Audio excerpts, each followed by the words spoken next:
آزاد کشمیر میں انتخابات کا دوسرا مرحلہ 3 اضلاع مظفرآباد، نیلم اور جہلم ویلی کے 9 حلقوں میں پولنگ کل ہوگی۔ مہاجرین کی 12 نشستوں کے لیے بھی ووٹ کاسٹ کیے جائیں گے۔ 8,90,000 سے زائد ووٹرز حق رائے دہی استعمال کریں گے۔ 1,483 پولنگ اسٹیشن قائم۔ جموں ویلی کی 6 نشستوں پر مختلف شہروں میں مقیم کشمیری ووٹرز اپنا حق رائے دہی استعمال کریں گے۔ مہاجر حلقوں میں پولنگ کا سامان تقسیم، ووٹ کا کوئی متبادل نہیں، ہر شہری اپنا قومی فرض ادا کرے۔ Chief election commissioner justice retired Ghulam Mustafa Mughal کی اپیل۔ الیکشن کی لمحہ بلمحہ صورتحال اور نتائج دیکھیں صرف ایم نیوز پر۔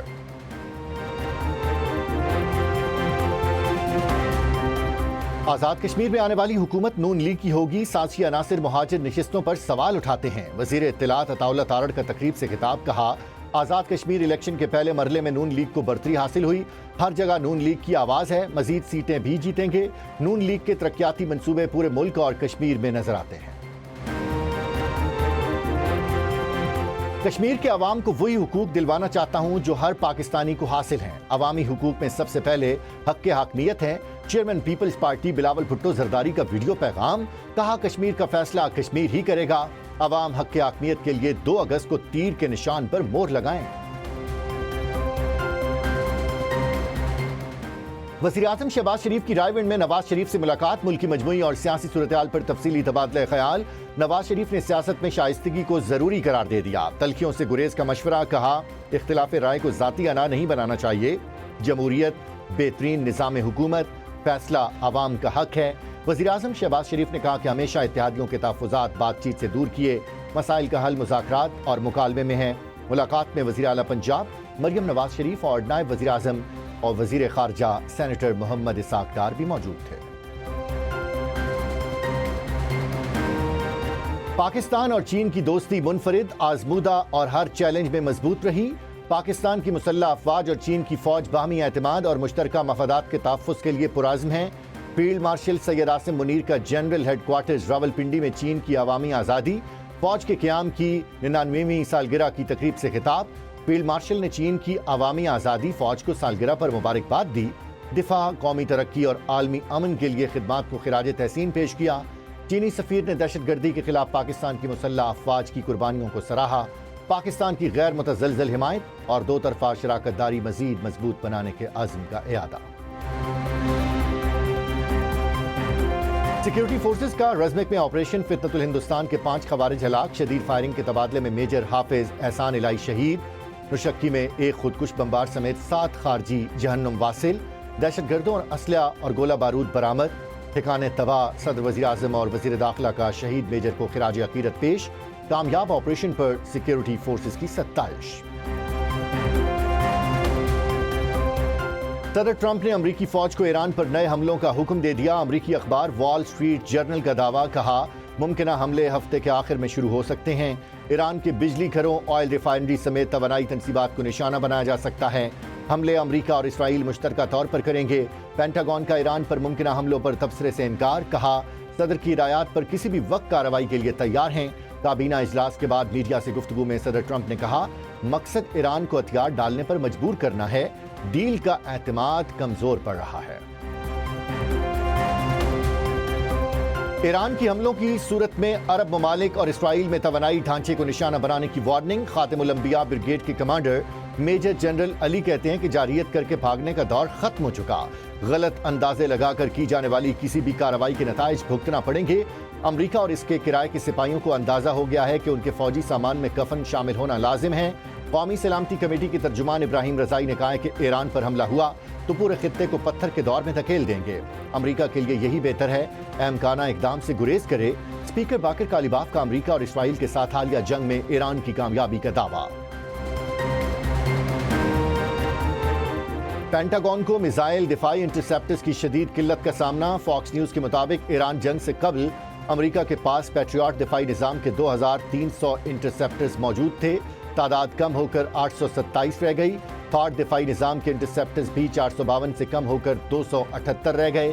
دفاعی ذخائر کو مکمل طور پر بحال کرنے میں کم از کم 3 سال لگ سکتے ہیں۔ برطانیہ ایران کے خلاف جنگ میں شریک نہیں ہوگا۔ وزیر خارجہ ایڈ ملی بینڈ کی ایرانی وزیر خارجہ عباس عراقچی کو یقین دہانی۔ ٹیلی فونک گفتگو میں کہا برطانوی حکومت مسئلے کا سیاسی حل چاہتی ہے۔ عباس عراقچی نے کہا کسی ملک کی سرزمین کو حملوں کے لیے استعمال کرنا بین الاقوامی قانون کی خلاف ورزی ہے۔ نواز شریف، شہباز شریف اور مریم نواز کو اپنی سیٹوں پر شکست ہوئی، یہ مانگے تانگے کی سیٹوں پر بیٹھے ہیں۔ وزیر بلدیات سندھ سعید غنی کی پریس کانفرنس، کہا سب کو معلوم ہے نون لیگ 2024 کا الیکشن ہاری تھی، نئے صوبے سیاسی مفادات کی بجائے عوامی رائے کی بنیاد پر بننے چاہیے۔ سندھ کی صحت کی سہولیات پر تنقید حقائق کے منافی ہے۔ پنجاب سے 1,19,000 مریضوں نے سندھ میں مفت علاج کرایا۔ ملکی صورتحال پر حکومت کے اپنے نمائندوں نے آواز اٹھانی شروع کر دی۔ وزیر داخلہ کو 5 سال بعد احساس ہوا ملک نہیں چل رہا۔ سربراہ عوام پاکستان پارٹی شاہد خاقان عباسی کی پریس کانفرنس، کہا 2 بڑے پارٹنرز ہیں جو ملک چلا رہے ہیں، دونوں ہی ایک دوسرے پر الزام لگا رہے ہیں، ایک دوسرے کو جیلوں میں ڈالنا ختم کریں۔ اگر سارے سیاستدان کرپٹ ہیں تو ملک کون چلائے گا؟ ایم کیو ایم کا نئے صوبوں کے لیے ریفرینڈم کا مطالبہ۔ خالد مقبول صدیقی کہتے ہیں ملک میں نئے یونٹ بننے چاہیے۔ نئے صوبوں کے لیے سب سے پہلے ایم کیو ایم نے آواز اٹھائی، نئے صوبوں کی بحث کو غداری سے نہ جوڑا جائے۔ عوام کو با اختیار بنانا مضبوط جمہوریت کی بنیاد ہے۔ اختیارات کی منصفانہ تقسیم سے ہی عوامی مسائل حل ہوں گے۔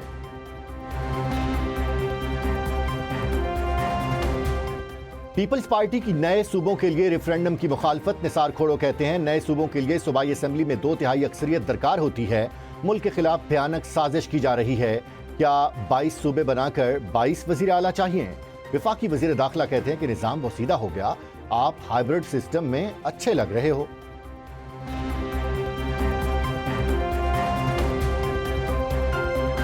پاکستان میں انتظامی بنیادوں پر نئے صوبے بنانے کی ضرورت ہے۔ نئے صوبے وقت کی ضرورت بن چکے۔ وزیر صحت مصطفیٰ کمال کا کراچی میں تقریب سے خطاب، کہا نئے انتظامی یونٹ بننے سے عوام کے مسائل میں کمی آئے گی۔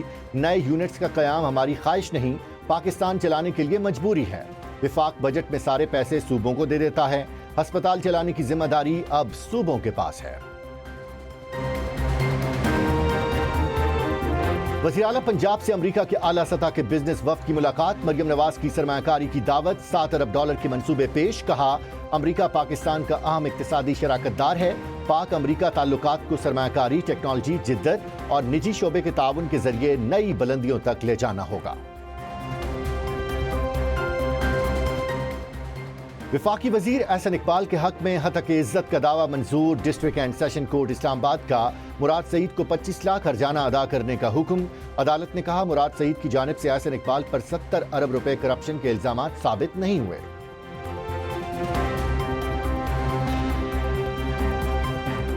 بیرسٹر گوہر کی بانی پی ٹی آئی کے زیر علاج ہونے کی خبروں کی تردید۔ ایکس پر بیان میں کہا بانی چیئرمین کے ہائی بلڈ پریشر یا کسی اور وجہ سے زیر علاج ہونے کی خبریں درست نہیں۔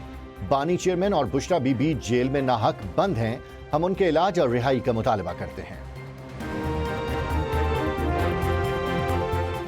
جماعت اسلامی کا مہنگے پیٹرول اور لیوی میں اضافے کے خلاف 7 اگست کو احتجاج کا اعلان۔ حافظ نعیم الرحمان نے پیٹرولیم لیوی کو ظلم اور جگہ ٹیکس قرار دے دیا۔ کہا حکمران ہر معاملے پر IMF پروگرام کا جواز پیش کر کے قوم کی مشکلات میں اضافہ کرتے ہیں۔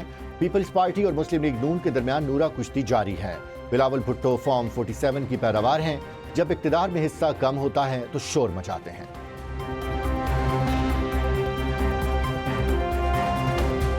بھارت نے مسلسل 11ویں مرتبہ سلال ڈیم سے پانی چھوڑ دیا۔ پاکستان میں فلڈ الرٹ جاری۔ بھارت سے تقریباً 90,000 کیوسک پانی کا ریلا پاکستان پہنچنے کا امکان۔ دریائے سندھ میں تغیانی سے سیون کے دیہات زیر آب۔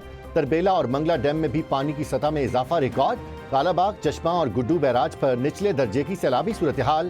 راول ڈیم کے سپل ویز کھول دیے گئے۔